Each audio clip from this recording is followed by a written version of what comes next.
So, welcome to our service today. We have here the title of our sermon, the title of the lessons that we are about to learn from God today, the unforeseeable future.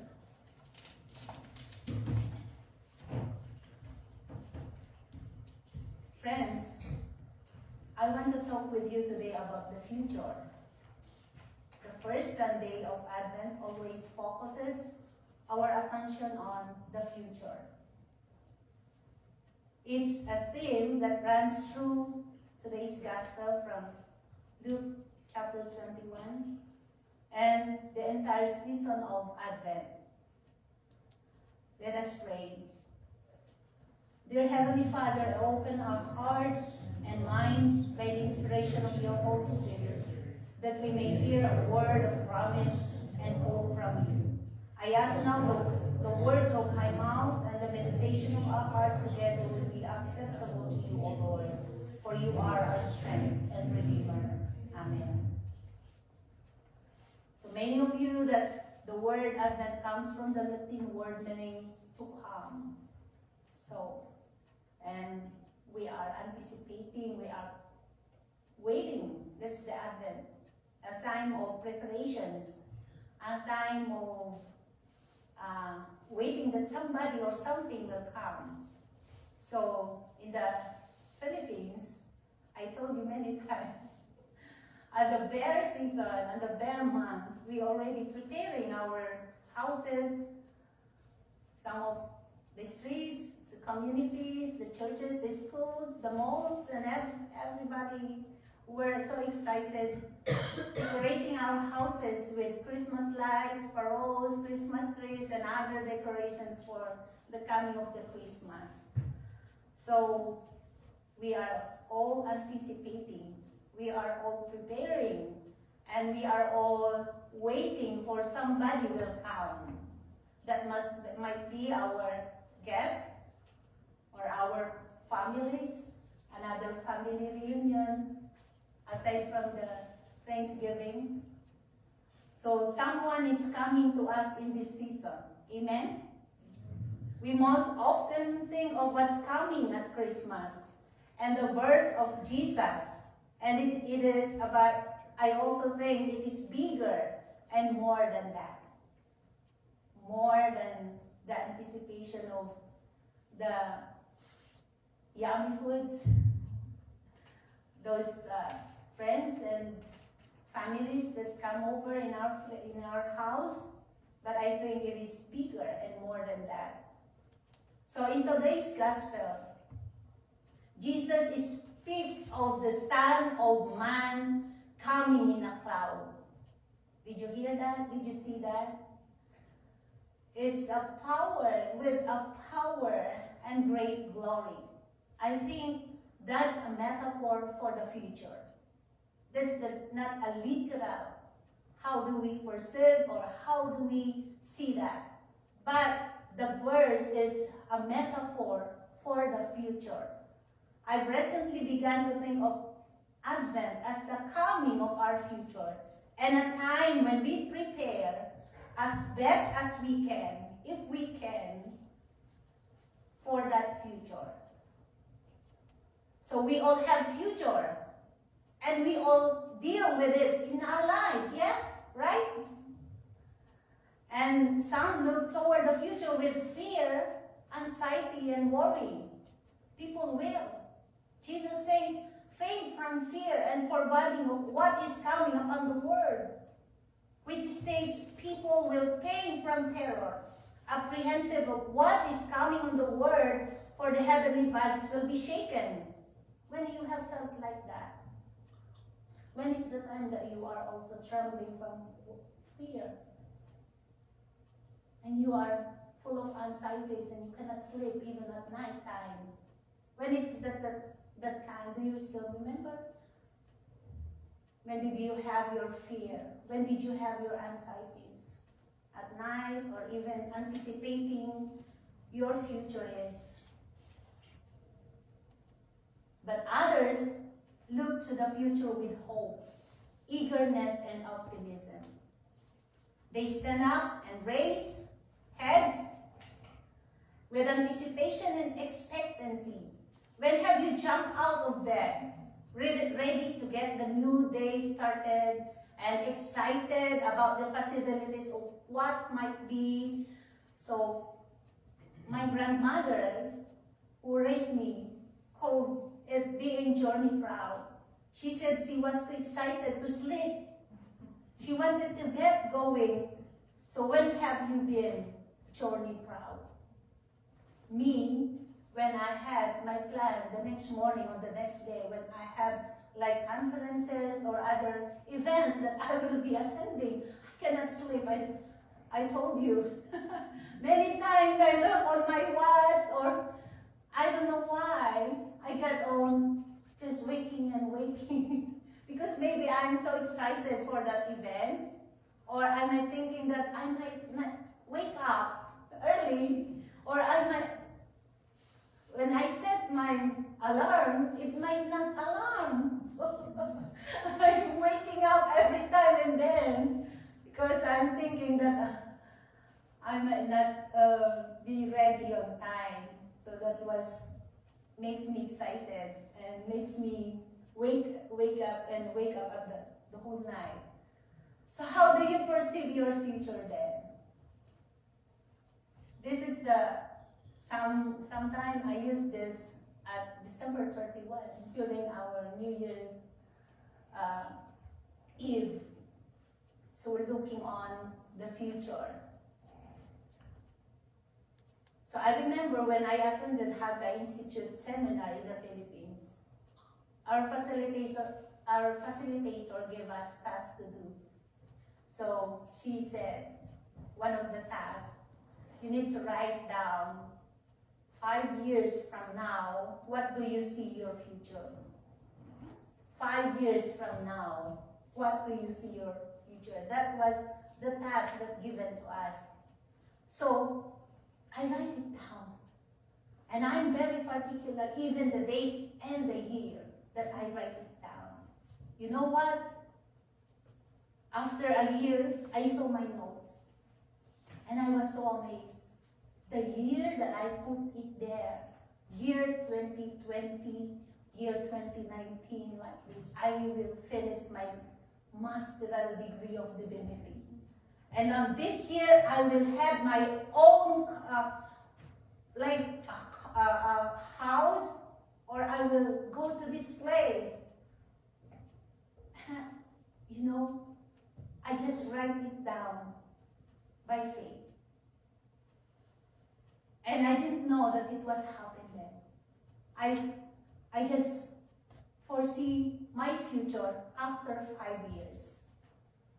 Say, Mastro, I know some of you when you are applying to work, yeah? And one of the questions is, 5 years from now, what do you see yourself? That was one of the questions from the interview. So, 5 years from now, what do you see yourself? What do you see yourself? What do you see your future? Maybe the youth here, for 5 years or 10 years, they are already finished their school, finished their studies, they got their work. Yeah? Chloe, how old are you now? 10 years from now, you are already 25, so I know you're settled down. Amen? You are already employed and got blessed by God. So how do you foresee your future? Most of us, I suspect, live with both of those outlooks. Which predominates for you today? What is the future you dread? What is the future you want and anticipate? What parts of your life are fearful and what parts are journey proud? I'm not talking about the foreseeable future, but the unforeseeable future. We all have both. Most nights, Emerson and me is asked, what do you do for tomorrow? I will ask him, what is your plan for tomorrow then? We're talking about foreseeable future. The future we are planning and have some control over. The future toward which we are working. So that is the foreseeable future. With prior planning, some work and faith in God, we can have a reasonable expectation that the future will be as we planned. Amen? It's within our reach and control. Like, I will get married on my 30s. Get employed. Have my own family. Financially, emotionally stable. Amen? That's how we plan our life. That's how we planned our future before. Do you remember that? When you were at high school, when you were at college, and you set your goal, and you set your future. Amen. And that's by the faith, by the grace of God, we can have our control. We can reach that.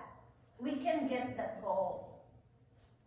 While we can plan and prepare for the foreseeable future, the unforeseeable future comes like a thief in the night.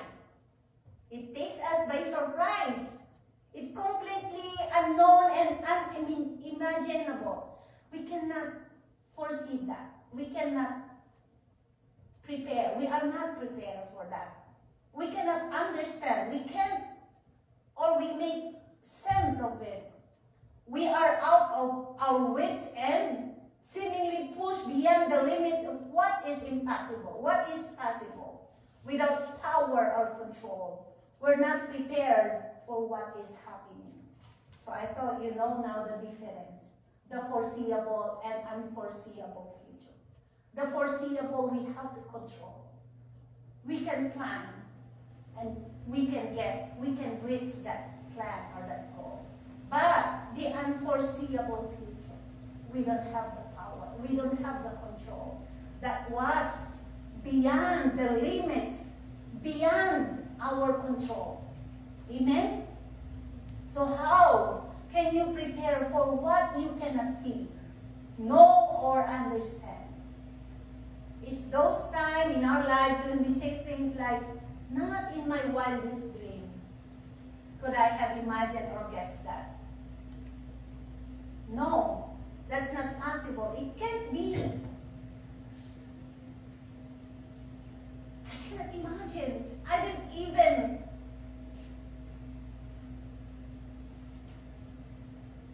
perceive that will be happening. So God only knows. God only knows. Do you remember the Twin Tower? This 11/11, the time? Do you know that it will happen that time? We were all cold. Amen? We were all cold at that time. And that time I was in Hong Kong. I was with my employer and I saw my employer keep on walking. I said, what is happening? I didn't know. Then suddenly I saw the TV that the building were, I don't know, it was collapsed and the people were so panicked that time. So we don't have the control. We don't know that it was happening that day there. Amen? That was the unforeseeable future. Surely, that's how Mary felt at Gabriel's announcement that she would give birth to the Son of God. She don't have also the control. Mary, the young lady before, may be planning to get married. Also on the age of 20s, 30s, or I don't know. But she was caught also on the time that she was not prepared.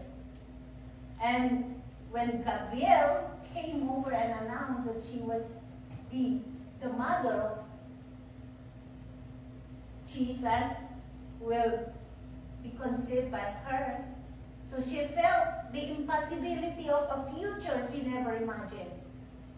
How can this be? Haven't you also asked that question? How can this be? How did it happen to me? So the unforeseeable future always holds the possibility of the impossible. It always holds the possibility of the impossible. The unforeseen future is, however, always unfolding, always calling us forward, always asking us of a response. So let's not be too quick to name our judge, or it is as good or bad, like what is happening now, but joyful or sorrowful, desired or unwanted, we just don't know. We cannot name the impossible.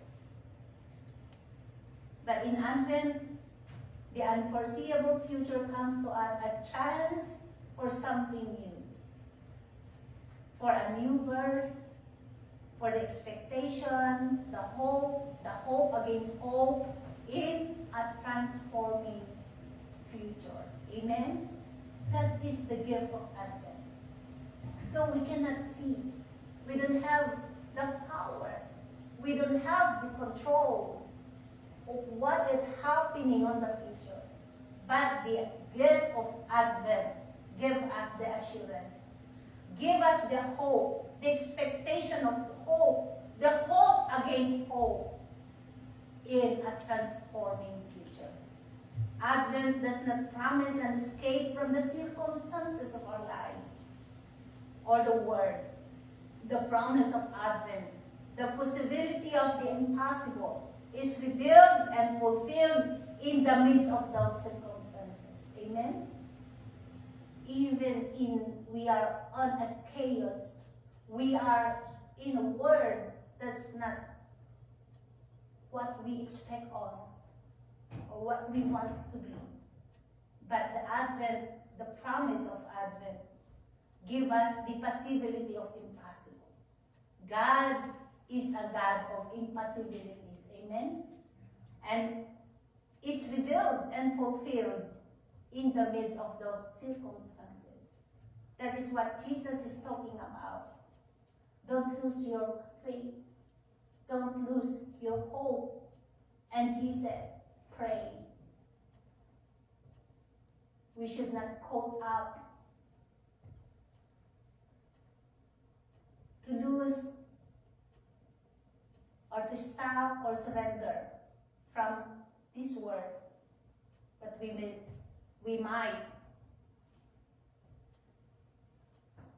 must carry on, and we must be firm in our faith. The foreseeable future falls within the scope of our power and possibilities. Things are manageable, and for the most part, we know what to do. We know how to do and how to be succeeded. With the unforeseeable future, however, there are no guarantees, no contracts or warranties. There's a lot of risk. That's why Jesus said, be on guard, that your hearts are not weighed down. Be alert at all times. Pray. He's reminding us that the impossible is the realm of faith, hope, and love. That's how we are to live when heaven and earth are passing away, when there is distress among the nations, and when the powers of heaven are shaken. Let us pray, and let us be firm with God's promise. I don't know what the future holds for you, and neither mine. But I know, just like the hymn, I know who holds tomorrow. Do you know that hymn? That's one of my favorite hymns. I know who holds tomorrow. I don't know about tomorrow. I just live from day to day. I don't borrow from each sunshine, for its skies may turn to gray. I don't worry or the future, for I know what Jesus said. And today I'll walk beside him, for he knows what is ahead. Many things about tomorrow I don't seem to understand, but I know who holds tomorrow, and I know who holds my hand. Amen. Let us pray. Lord, we thank you for the reminder that though we may not know what the future holds, the unforeseeable future, we know who holds the future. Help us to trust in your divine plan and to embrace the unknown with faith and courage. Guide our steps as we navigate the uncharted paths ahead. Fill us with your peace, even in moments of doubt and fear.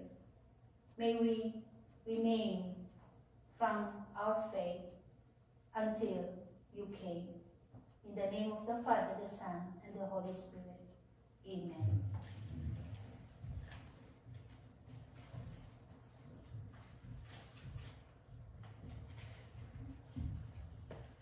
Please stand.